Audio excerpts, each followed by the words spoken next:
Hello everybody, this is Mark Rivera of GenreOnlinenet on YouTube, and this is my feature-length audio commentary for the 1940 sci-fi western musical extravaganza known simply as The Phantom Empire, which was also the big screen debut for cowboy star Gene Autry as himself, the singing cowboy, along with his band. And together they have to set up a triple plot where our characters have to, number one, save the ranch from some evil speculators that want to take it over so that they can mine uranium, as well as other types of mythological elements related to a ancient civilization from which the Thunder Riders, as they're called, since when their horses ride they sound like thunder, come and attack, or have been known to attack, people too close to their territory. But few people, despite these rumors, have actually encountered them, which is why they've become a legend.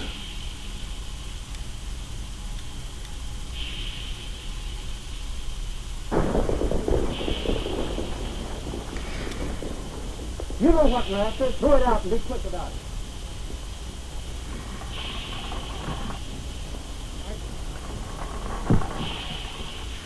All right, hand them out.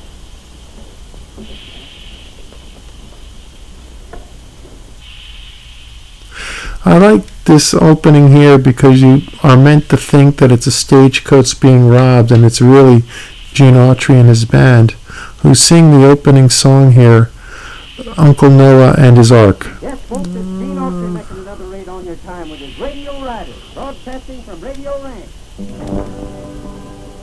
We're about to bust right into your homes with some real ranch music and singing.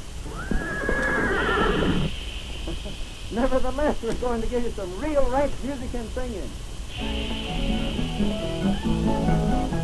A long, long time ago, as all you folks should know, Uncle Noah built himself an ark. He has great chemistry and great charisma on the screen. The duckling Frank Calvin, cock-a-doodle-doo. The old tomcat raised an awful row. The little pig squeal, the billy goes, we'll talk that biggest rain we've had. Uncle Noah's Ark's the madhouse now. I also like the little special effect noises that his band make because it adds to that type of camp quality of the radio shows of that era. Because this doesn't take place in like the 1800s or something like that. This does take place in the 20th century at a time that is probably comparable to when the original series was made. And yes, series is exactly what I mean by this, because The Phantom Empire from 1940 is actually a compilation of The Phantom Empire from 1935, which gave Gene Autry his big screen start as in the serial. It is the first combination of not only Western musical and science fiction genres, but it is widely considered to be truly the first sci-fi Western.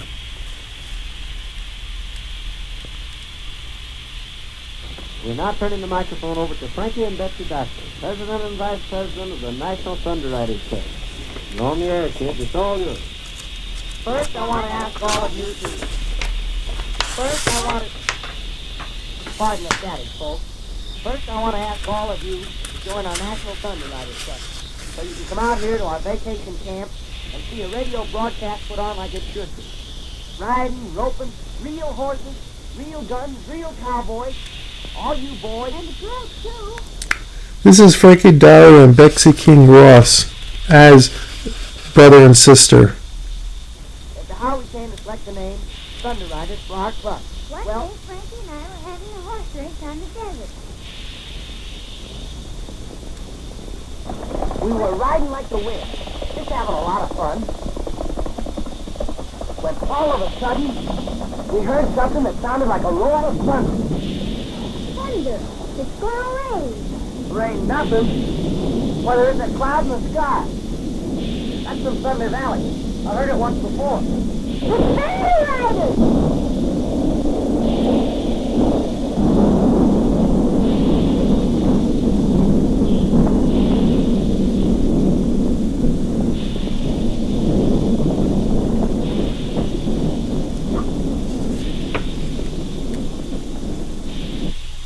Dollar and Ross are actually the only two people in the film that actually do their own stunts.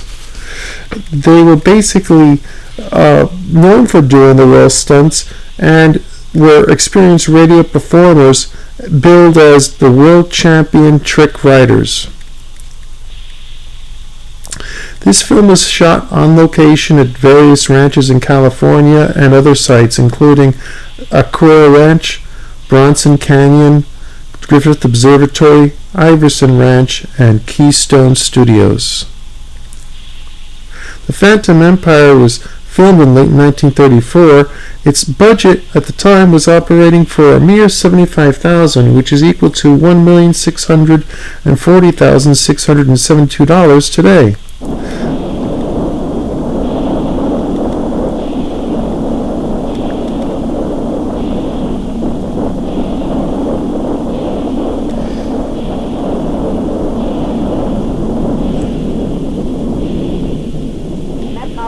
Call our club the Thunder Riders.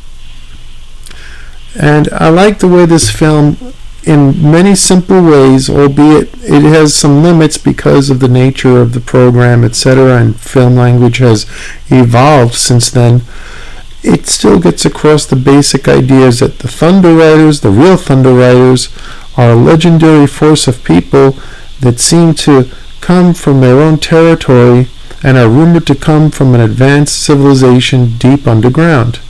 But the kids that emulate them have their own little club where they act as a kind of saviors for other people. In other words, if somebody's in trouble, the Thunder Riders of this county go out and they try and help others to prevent calamities from occurring.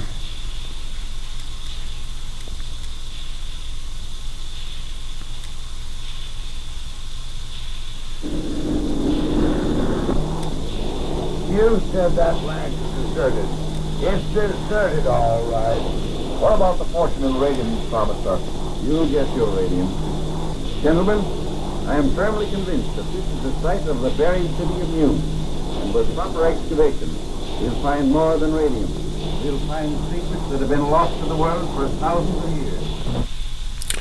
So now we have the villains of the piece, which are a group of scientists and land speculators that seek to get the ranch by disrupting it in any way possible for the pursuit of riches.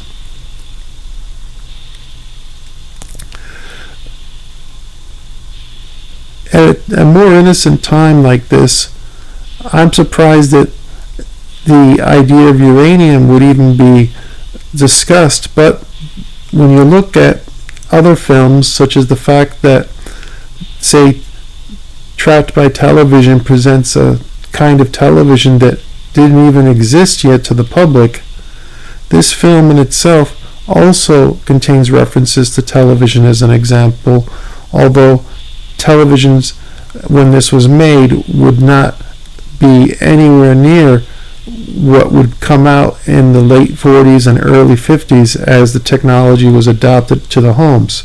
So that in of itself, most people who would have gone to see this on the big screen would have probably been avid radio listeners, especially when it was released as a serial before being re-released as a feature film. And this was a very highly successful film too. In addition to the Phantom Empire's success in theaters, the serial has been a great inspiration for other things that have followed in the media that frequently reference it.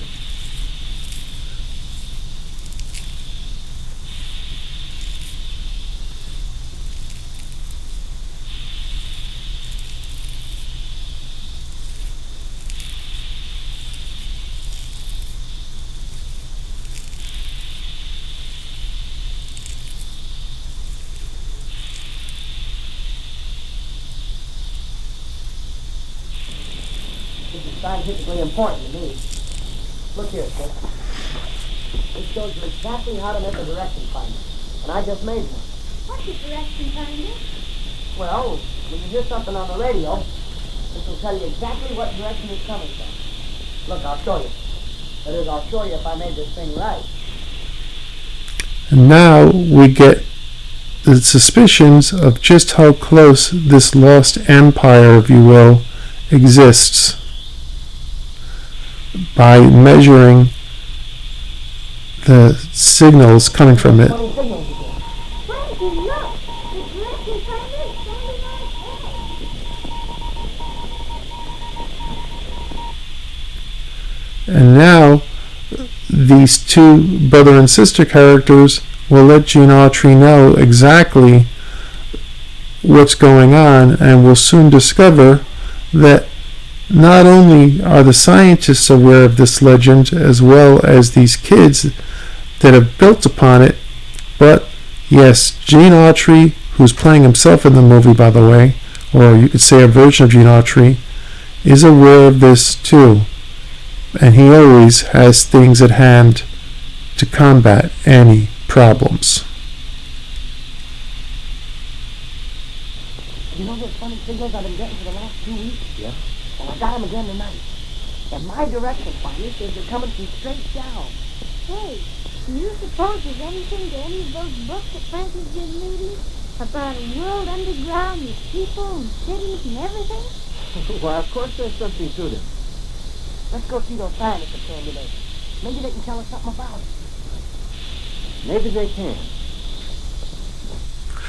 I like the way the scientists basically now completely and totally dismiss these kids. This first off has been a great inspiration in a lot of different areas, such as the 1979 television series Cliffhangers, which attempted to recreate the old movie serial by showing 3 serial chapters each episode, including a serial that they called The Secret Empire. You little fella. An interesting example of antediluvian Americana. Where did you get it? Found it at the head of Thunder Valley. Could you lead my colleagues to the spot? Gladly. We'll appreciate it very much. But you'll have to get an early start. I have a broadcast at 2 o'clock, and if you miss it, you'll lose our contract. We'll say 8 o'clock. Good. As is noted, the Secret Empire is a pistache of the Phantom Empire. Events in the Underground Empire were shown in color, however, while the surface area was shown in glorious black and white. And this film was originally presented in black and white, in case you're wondering. I changed the color when I first made this available in my public domain film library, and basically I just wanted to have a more rustic look that I felt fitted the serial western genre film as a whole. So actually the untouched compilation film that this is, as well as the original serial, is in black and white, as opposed to this more rustic variant that I put onto it to make it evoke something more than I felt it had just by black and white alone. It's interesting because in some ways you could watch this film without any sound, and it feels like it's a step above silent films, but at the same time, because the action and the way it's done, you really could follow along even with minimal use of cards and so forth. So you could just tell that, this was made in a transition era, not only from radio and moving pictures, but also a transition from silent films to sound.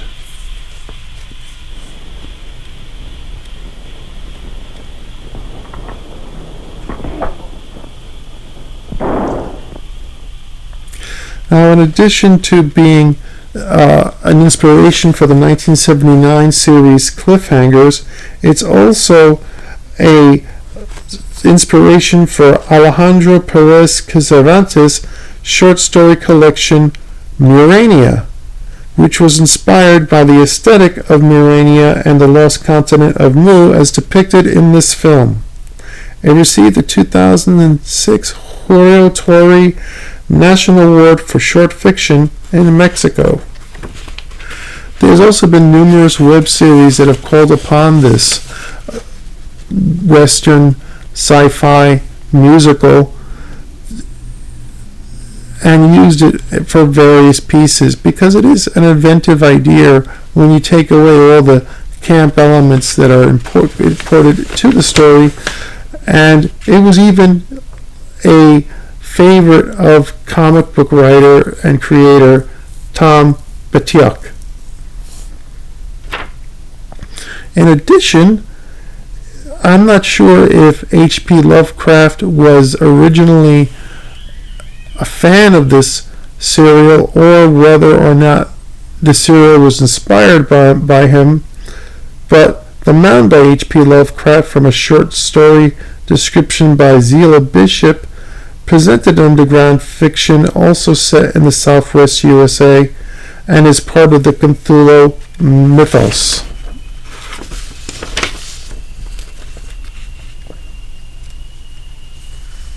I love the look of this underground city. It's got this Art Deco look that is reminiscent of other films of the era that presented a future world, and it also reminds me a lot of Flash Gordon, particularly also the processed in camera shots and matte paintings are very inventive.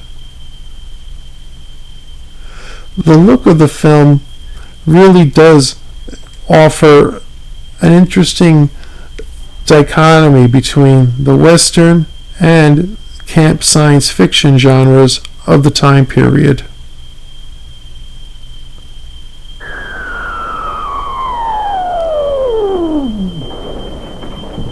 Her Majesty is waiting, I know.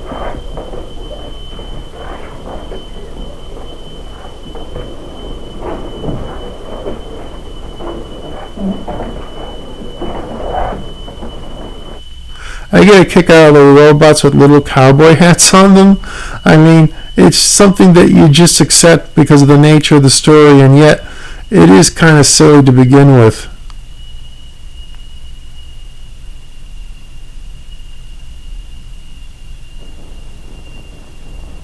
We welcome your return.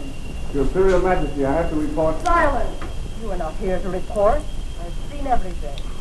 You are here to be commended for your loyalty and skill in having safely returned with your wounded comrade without once having been seen by a surface man. Yeah, she's got a personality, all right.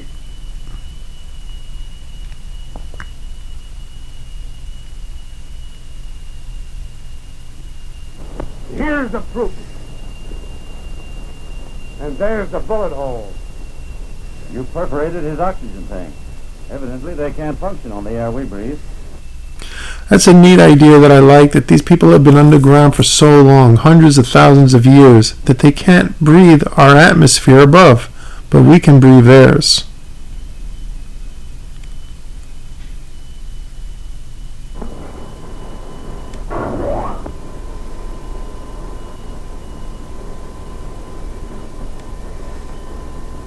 Sound! I want to hear them.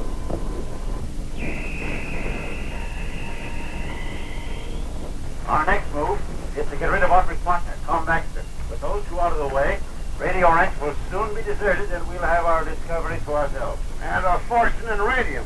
Wouldn't it be a good idea if we explored a little today? Plenty of time, Saunders. The principal thing now is to protect our secret from spies. So now we basically have set up the stakes, which are going to only get higher as the story continues. Our very civilization is at stake. The lives and future of all my subjects are in jeopardy. For my part, I should send to the Garden of Life and there capture them when they return. No. The entrance to the Garden of Life must be destroyed. They must never be able to find it again. See, basically what happens here is that we have the people in this lost civilization that are very untrustworthy worthy of the surface dwellers, which is us, and we also have the land speculators and scientists that want to steal the ranch for themselves so they can take both the treasure in uranium that's very valuable, as well as the whatever technology they can get a hold of or artifacts from this lost sunken empire beneath the earth. Gene Autry was really great in these films because he has a lot of screen charisma, and his common sense yet heroic manner in the story is quite fun to watch, because what we're watching here is a very different time period. You have to remember that this is post World War One. The Depression is going on, and World War II, when this was filmed, had not yet officially started. So we're talking about, if this movie was to be dated, this would be some point around the time of, let's say, Indiana Jones and the Temple of Doom. And even when it was re-released as a feature film in 1940, America had not yet entered into World War II. I like the way the costumes of these kids have little things sticking up on the flower pot like helmets, and you could basically see how these kids have taken the mythology of the Thunder Riders, who they hide from, and now have turned them into a force of good by pretending to be them and go out to rescue people and perform good deeds. So basically what they've become is a kind of Boy Scout, advanced type of Boy Scout, if you will. I mean, obviously, I don't know of any Boy Scouts that are saving lives constantly and riding horses and stuff, but I hope you guys understand what I mean. This effect reminds me of the screen effect that you saw in Star Wars Episode 1, The Phantom Menace, with the Nemoidians contacting the Queen from the Trade Federation battleship.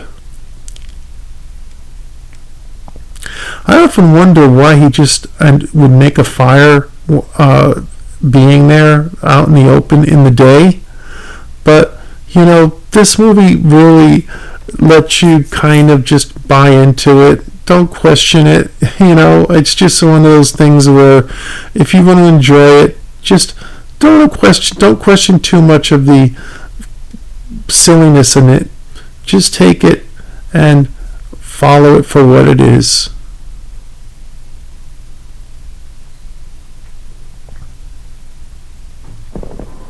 Explain yourself, Otto.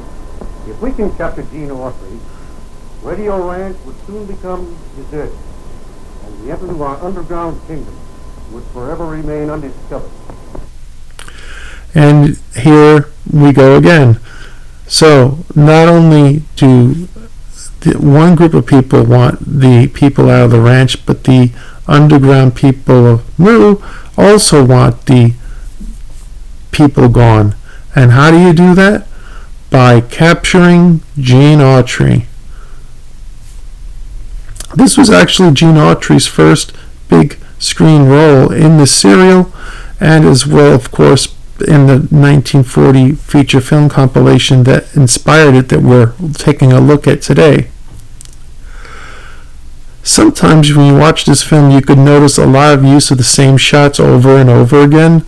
It's his budget-saving technique. Sometimes it works, sometimes it doesn't. But it's not very different from, say, some of the 1970s programs like Battlestar Galactica or Buck Rogers in the 25th Century, where a lot of the space battle scenes were often reused, perhaps recontextualized or flipped over, or something was added to the film and camera as an optical effect. But basically, nevertheless, it's clear to see that it's just shots being reused. Fortunately, for the case of a television show like Battlestar Galactica and for the Phantom Empire, despite the fact that we can notice the shots being reused over and over again at times, the stories are fun enough that we just go along with it. And you also have to remember that kids of the time period, whether it be in the 1970s, 1930s, or 1940s, were just looking at this with wonder. And basically, when you're a little kid, you don't notice the same things that adults do. You buy into this completely.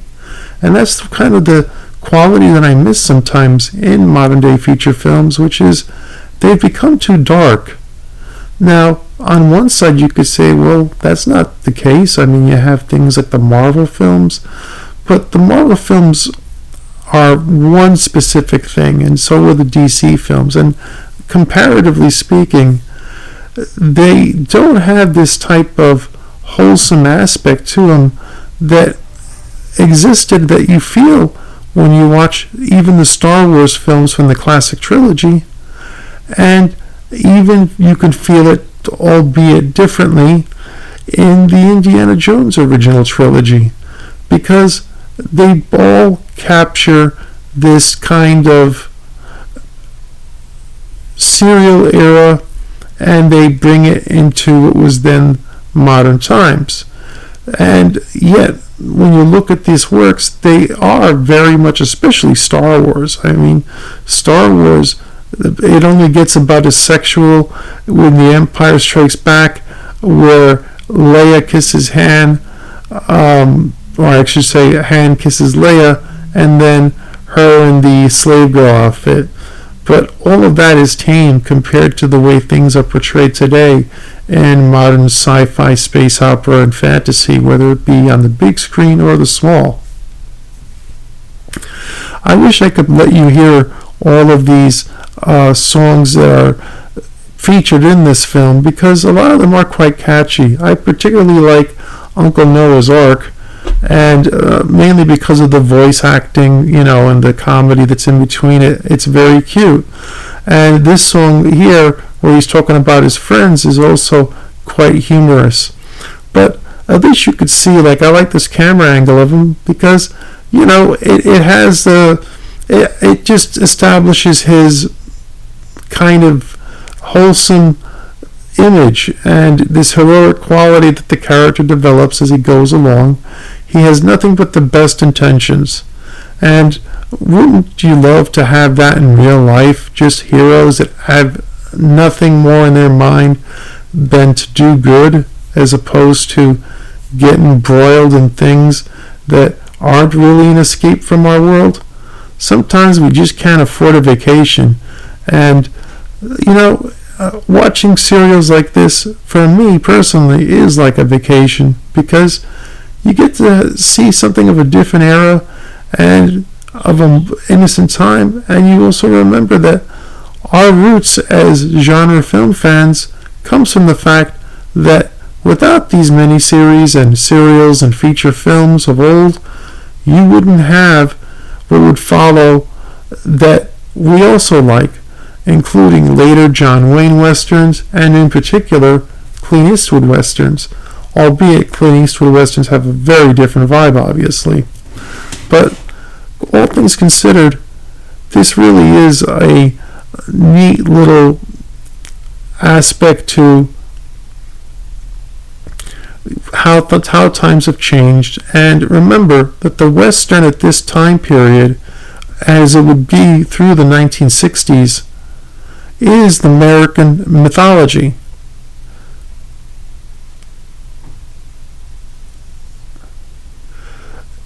You see, while other people in other countries have their own mythology, a lot of the American myth comes from the Western in particular, because of the fact that it's this wide open area where men make their own laws, and at the same time there is another code of law that comes from the government, which is still so far off that you kind of have what's called frontier justice.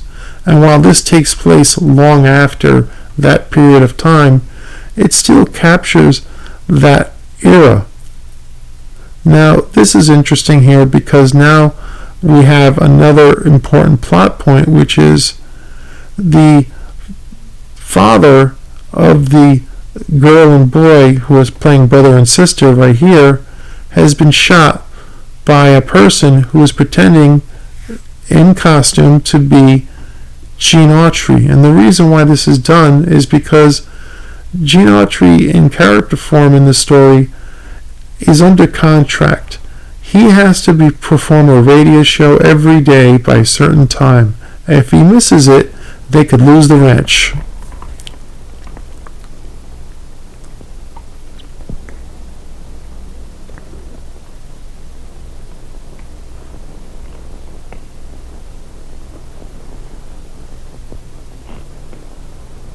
All blank.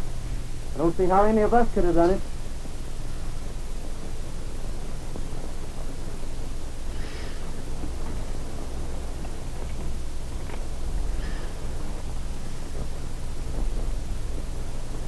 Why, I can't understand. It's all very simple. Your rifle was loaded. Are you insinuating that I shot my partner? No, of course not. But you'll have to admit that this is a case for the sheriff. So now, not only is Gene Autry's character, which is Gene Autry, is wanted by the law with regard to this case of manslaughter, but also he has the ranch to save, which the whole land basically gets, I guess, its economy in part not only from farming, but through the popularity of the radio show, I guess. And then you have this lost city that wants Gene Autry for the same reasons, as far as they believe that if they can capture him, then they can foil his community and basically remain hidden from the topside world.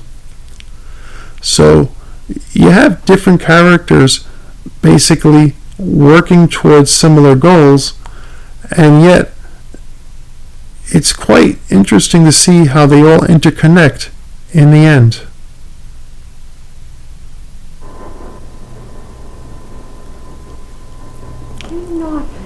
Yes, Your Majesty.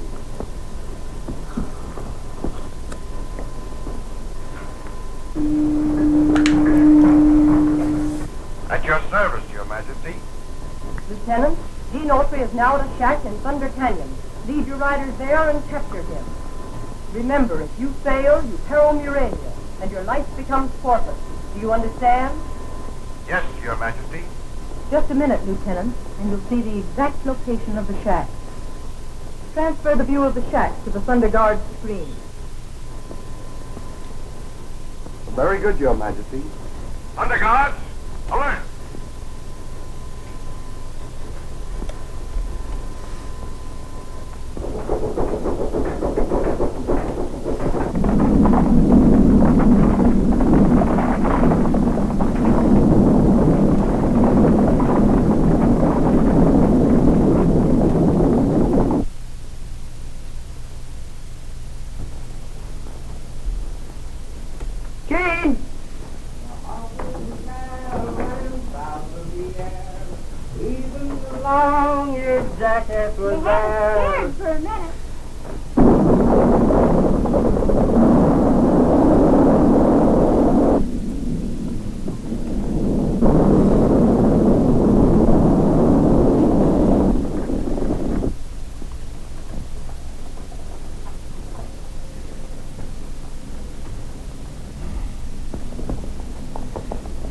Coming in. Get in there and hide.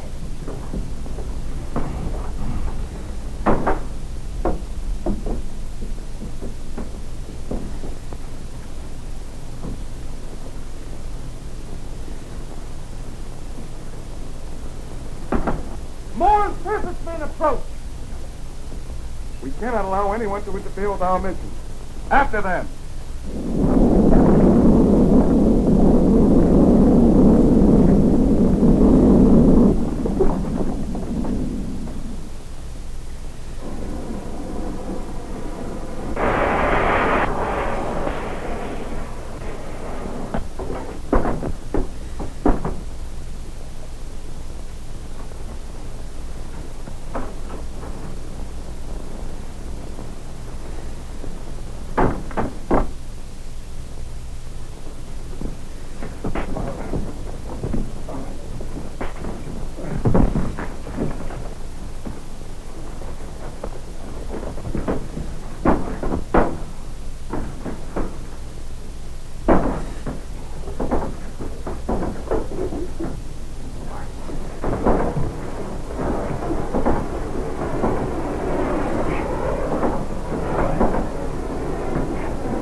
exchange codes with this fella. It's the only way to save you from the others. They're coming back. What if they find you out? They won't. I'll lead them away and come back after you later.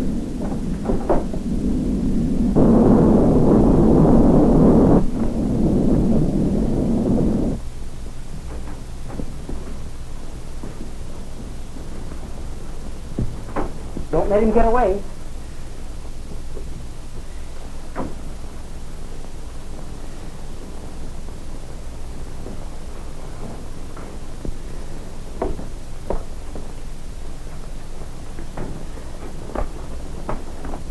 Where's Gene Autry? He escaped.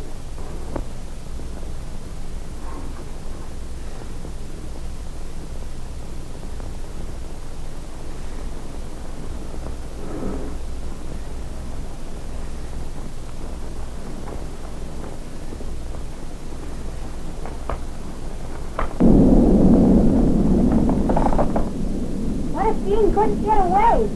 Then they'll have to go to their underground kingdom with him.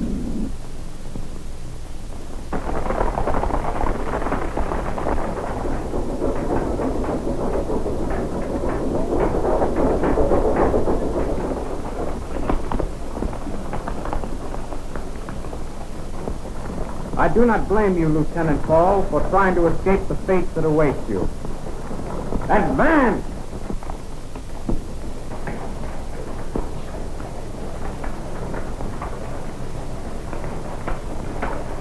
The Queen desires your presence at once, sir.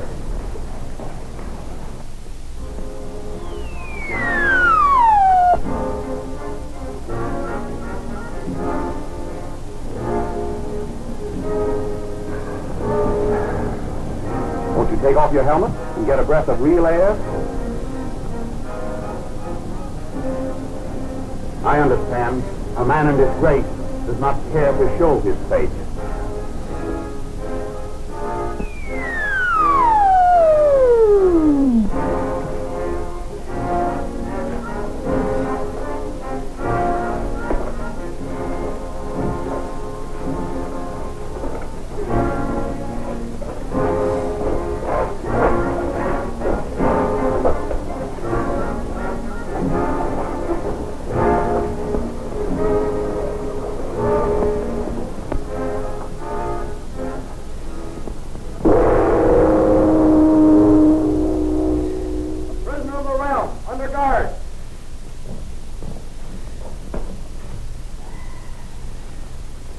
Because you have only one life to lose, you insult me in my throne room?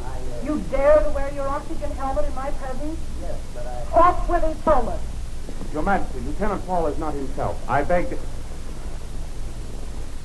Gene Autry, a surface man in New Rain. Welcome. How do you like our world? Well, I think the dampness and dead air of your land is more suited to rats than moles.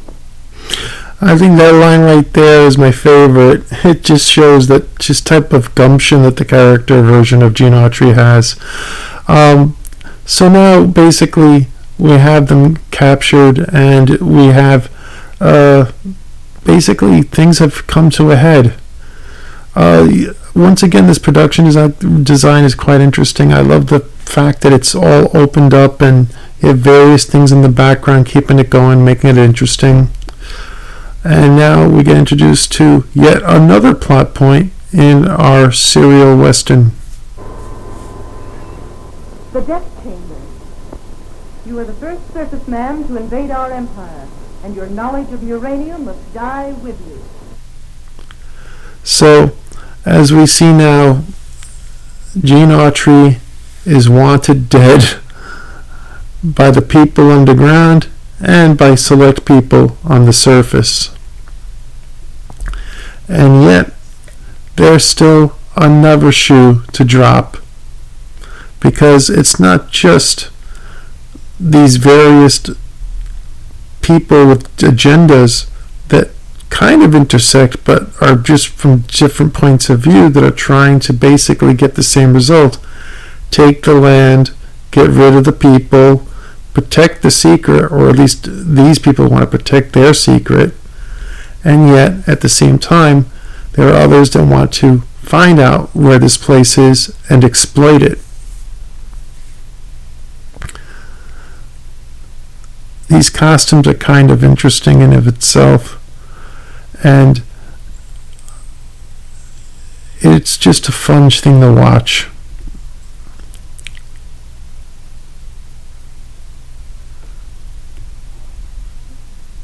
How much longer are we to wait for the word that will start the revolution? Do not be impatient. This embargo has taken our lives for a purpose, I am the Queen, but wait. Where are the hand weapons you promised us? I have perfected this Z-ray lithium gun. It is designed to blind anyone it is turned on.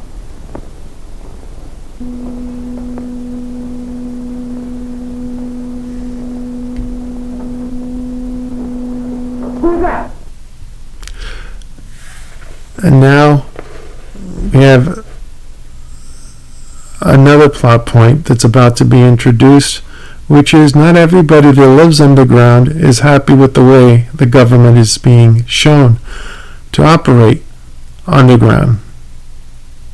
Otto has saved this serviceman's life as he has saved ours, but for a different purpose. Why should the Lord High Chancellor want to save him? For vivisection, so that we may take him to our laboratories. You see, these people have been underground for so long that for some unexpected reason they cannot take surface air, whereas we can easily breathe in their city as well as on the surface. At the bottom here, these people who have been down there for hundreds of thousands of years for some reason cannot breathe surface air at all. And in addition to that, we now have what is another force that's driving these people, which is that they're unhappy with their queen and they've been plotting a revolution, and now the fact that Gene Autry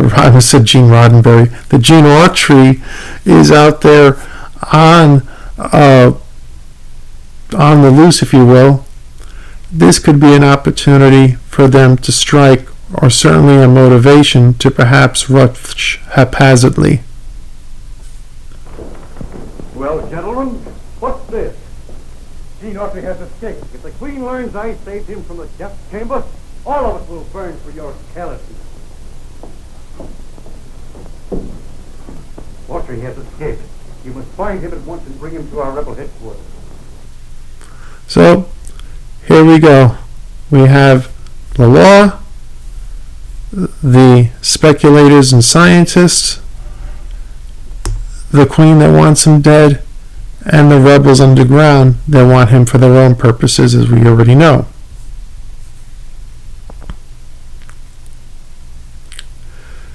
Now, here are the brother and sister character whose father was shot, that believe that Gene Autry is not the one who killed their father. It's interesting to note that the fact that these kids are literally running around the way they are, trying to save Gene Autry when their father is literally maybe shot a day or so ago and killed, kind of seems very shallow, all things considered. And I realize that might sound bad, but again, it's one of those things where you just have to let it go. But it's just something that I observed. It's kind of not funny when it was made, but kind of a little awkward. Let's put it to you that way.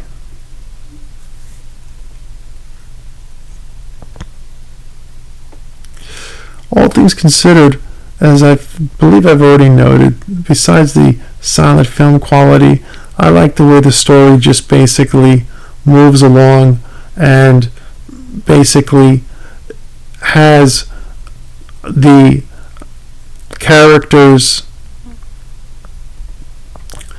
behave in such a way that it really is this type of wholesome yet energetic storytelling that was perfected, in the same way how, again, Lucas and Spielberg took the serials and made them palatable for the people of the 1970s and 1980s, and even, although a totally different genre, when you look at Quentin Tarantino and Robert Rodriguez's works, they took things of the 1970s and made it palatable or if that's the right word. If I've used the wrong word, please excuse me.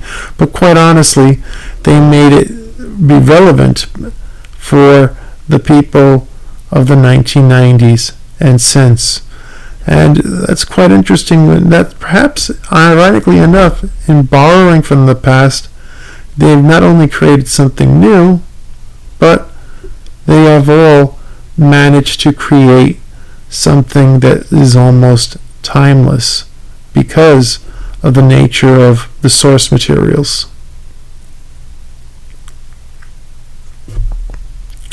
Gene Autry is kind of like almost a Flash Gordon type of character, where his character's always trying to do good. There's no, nothing unheroic about Gene Autry in this story. And yet, you can buy into it because he's the singing cowboy. His stories his songs, I should say, are all about, biblical things, like Noah's Ark, that sort of thing. And he's also an action hero.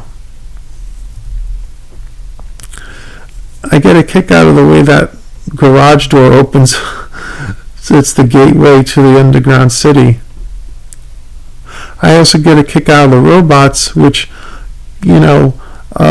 have those cowboy helmets on them, because it's just a silly touch. Like, why would a robot need that, especially underground?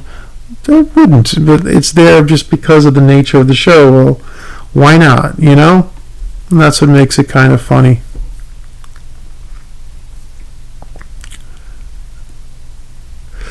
Now, the budget was small for this, and even by modern standards, obviously, if you would do justice, it is also a small budget. And this is, as I've noted already, Gene Autry's first big screen role. But when you think about how budgets have skyrocketed in the 100 years since, or near 100 years, probably 94, 95 years since this originally premiered as a serial, and 85 years since it was remade or recoupled together to be a feature film in 1940, you could see how I often think that the biggest problem with Hollywood is not that you can't make things that have a moderate to low budget anymore. I just think that they've a little bit leaned too much on certain things in sacrificing the story in favor of visuals, without realizing the one thing that George Lucas said in his 1970 interview after Star Wars came out, which is a story with a story that depends upon special effects, or special effects without a story, eventually becomes boring. I'm paraphrasing here, but the truth of the matter is he's correct. And say what you want about him as far as some of his later films that he produced and or directed, he still is a person that changed cinema that, in my opinion, deserves to be recognized for that, because you couldn't have a lot of the things that we have today were it not for Industrial Light and Magic and the sound team, Skywalker Sound, that developed from that. So, when you think about it, it may not always be the films that define us, but rather what we do with them and how they're made. And so that's what's important as far as making stories in general, is telling a story, having it be at the very least, if not universally relatable to a certain group of people that's large enough that eventually the ideas will transform. And basically, look, before H.P. Lovecraft, cosmic horror existed and it was known, but now everybody knows about it because of his work and those who have followed it and built upon it. So it really is a kind of evolution. And what we're seeing here is the evolution of sci-fi and Western storytelling with musical interludes that basically create a type of tableau that opens up the genre not only for other films that followed, whether they be set in the West or elsewhere, but also it's something that has been clearly influential, as I've mentioned, on filmmakers, storytellers of all ages for many years and decades that have followed.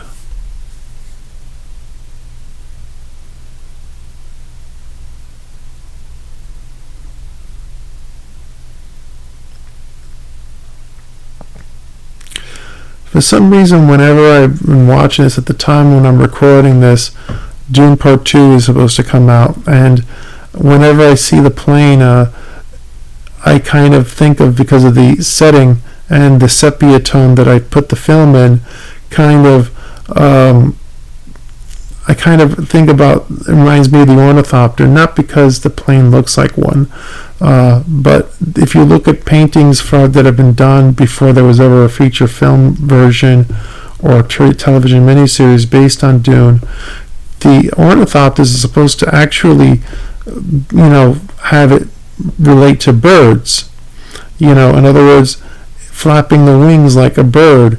And while I do understand why you would choose perhaps a dragonfly, and believe me, this depiction of the ornithopter that Denis Villeneuve has in his Dune Part 1 and Part 2 films is probably the closest we've ever gotten to how a true ornithopter is supposed to work.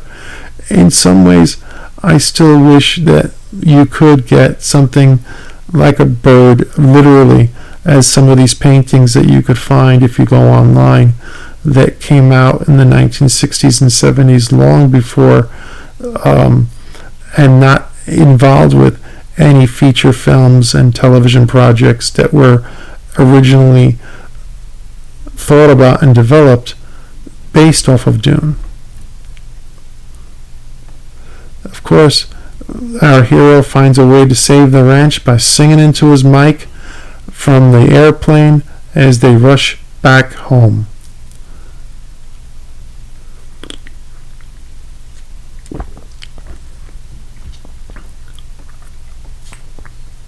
There's a great deal of things to admire. I mean, I think that's interesting that this girl and guy over here that we see now on screen were the only people that did their own stunts. And at the same time, Jane Autry was a real cowboy singer, and so this was just a great vehicle to essentiate, build his brand, and also present real kind of almost carnival-like cowboy escapades, because these actors and actresses that did their own stunts for the movie were, in a sense, performers. In fact, they were performers for live audiences long before this film took place.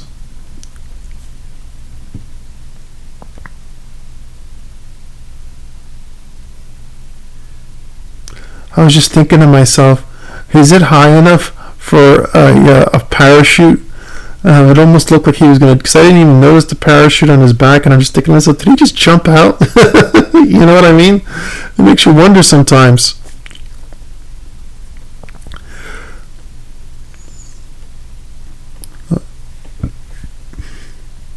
You could see where the cliffhangers may have been placed, especially with the plane going down, and obviously you'll find something that's funny, that certain things where you could tell that, okay, this is probably where it got cut off. They do a quick resolution, which was probably different when you saw the actual original serial broadcast, not broadcast, but exhibited in movie theaters during its time. Although, in the 1970s, the original Flash Gordon serials were rebroadcast, and I don't know if it was anything to do with Star Wars or whether or not it just happened to coincide with it. But I was a real little kid, and on PBS every Friday, I believe, they would show Flash Gordon serials. And I remember watching them and really enjoying them as my father introduced me to Flash Gordon. And you know, say what you want, but when you're a little kid and you love genre films like I did, you don't think about, this takes place, that this was done in modern contemporary times or whatever. You're just going into the story. You're just going into the scenes as they happen. I mean, that's part of the reason that you buy into it. Is as a kid is part of the reason why sometimes when you're a kid, even though you know monsters don't exist, you might become afraid to sleep alone in your bed if you see a real scary movie that your parents told you not to watch. So with these two kids now captured by the Thunder Riders and being taken to the city, we're getting close to what is the conclusion of the story, where basically all the bits come together. Now, unfortunately, since this film is only about 70 minutes long, a lot of the plot points that probably were in the serial have been severely truncated. So, yes, there's a feeling that they do a speed run to resolve everything from this point onward. But again, it is what it is for its time period, and I like it. I mean, would it be something that I would do today? Of course not.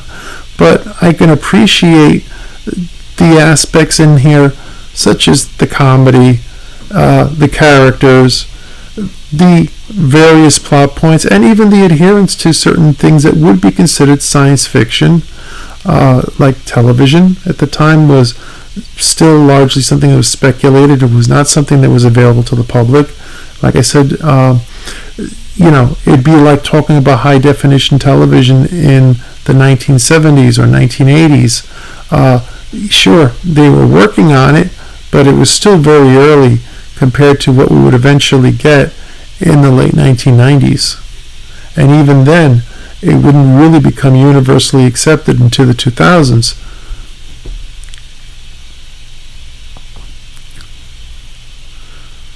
So now we have his friends and Gene Autry going to rescue the kids from the Thunder Riders and from the lost city of Murania.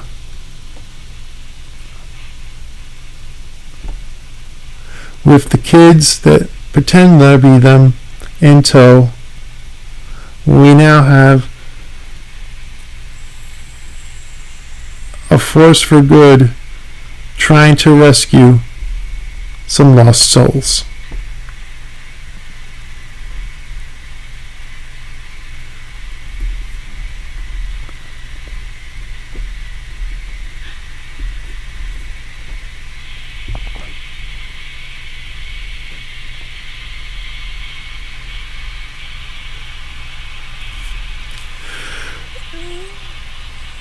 It's easy to get caught up in some of the scenes here because it's basically, like I said, you can watch this like a silent film and for the most part follow what's going on because it's just very fast paced. We're all conditioned to recognize certain film language from just watching movies and television for a long time, and ultimately, it's the simplest form of visual storytelling sometimes doesn't require dialogue to get ideas across.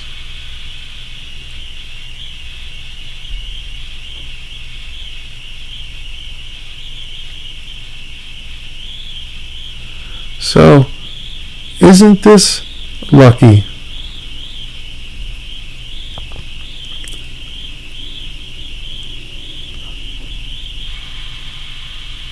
And now, we see as the rescue begins.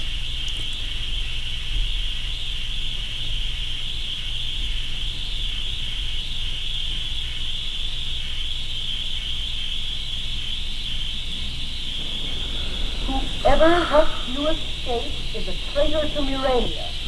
Tell me his name. I'll tell you nothing. Not even to save your life? Not even to save my life, unless I can also save Frankie and Betsy. Let me prove that your friends are alive and well.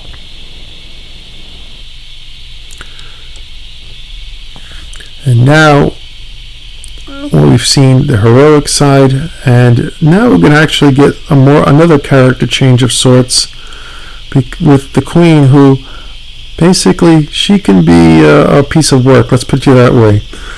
But yet she actually does have some good intentions if she doesn't necessarily follow them in a way that's constructive.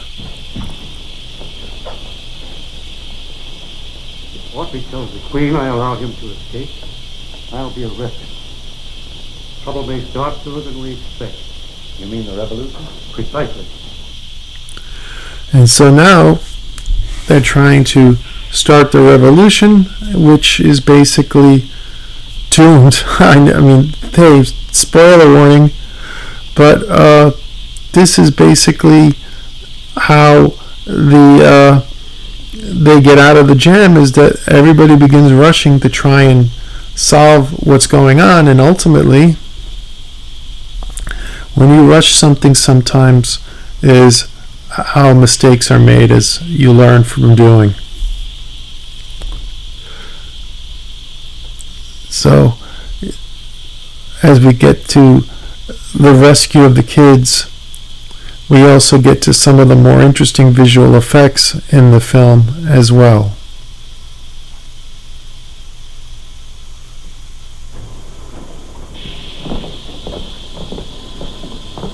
Take them at once to our headquarters. And don't let them escape under pain of death. Then what do we do with them? Leave that to me. That doesn't look much like they're going to be brought up here. Argo is deliberately disobeying my commands. He'll suffer for this. He's the man that released me from the death chamber, so that the revolutionists could study my breathing structure. The revolution? Broadcast the proclamation. So now what I call Keystone Cops is about to happen, which is basically, I mean, in these types of stories, it's very often the villains become inept, and, let's put it this way. In the same way that the stormtroopers can't shoot straight in Star Wars, very often with these types of serials, when the shit hits the fan, excuse my language, it's the bad guys themselves that just begin to overreact, move things haphazardly, and as a result, disaster strikes, which is what is about to happen now, obviously, with this sequence that features the deadly disintegrator ray, which is actually, at first when it starts off, it looks kind of interesting, but later the actual device, as it begins to go crazy, is actually a really nice piece of retro sci-fi design. What are you going to do? Melt it down with the disintegrator ray.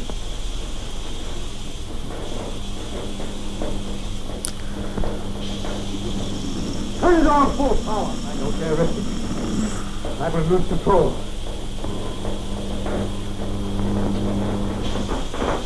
Freeze the machine. We move too slowly.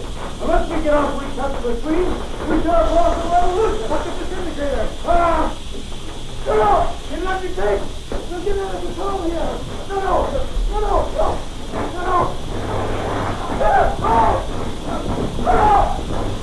Disintegrator!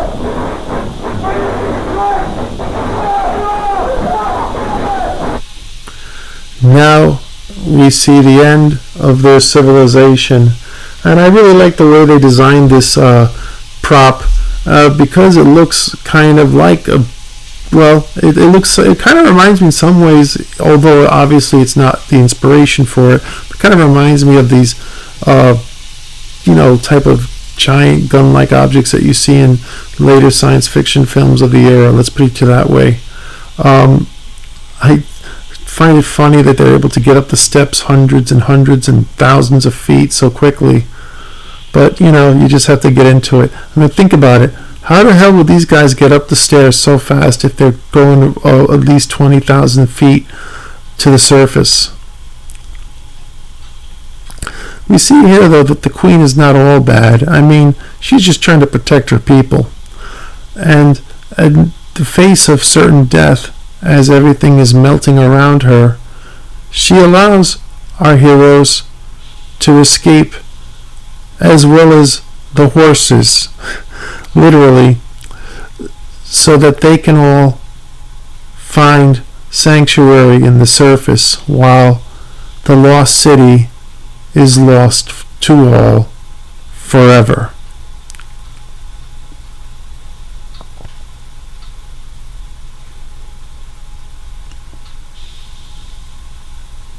God, that looks so gross. It looks like ice cream melting, doesn't it? But for its time, though, I mean, it is kind of gripping. This part really gross.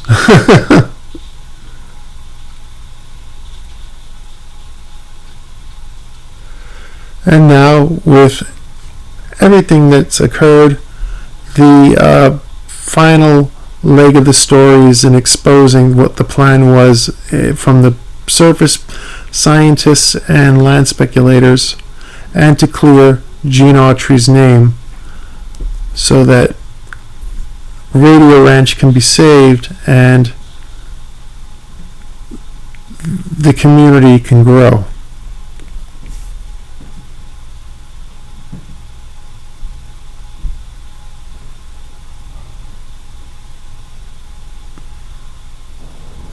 Sure, I killed Tom Baxter. But how are you going to prove it? You'll never make the sheriff believe you didn't do it. I think you're wrong there, partner. That is, if Frankie learned anything about television down in Urania. And lo and behold, the story is definitely paid off with the sheriff, the lawman, learning from the kids with their brand new scientifically perfected television material. And thus Autry's name is clear and Radio Ranch is saved. Thank you all for listening to this commentary for The Phantom Empire. I hope you enjoyed it, and please note that there is a link in the description to watch it without the commentary.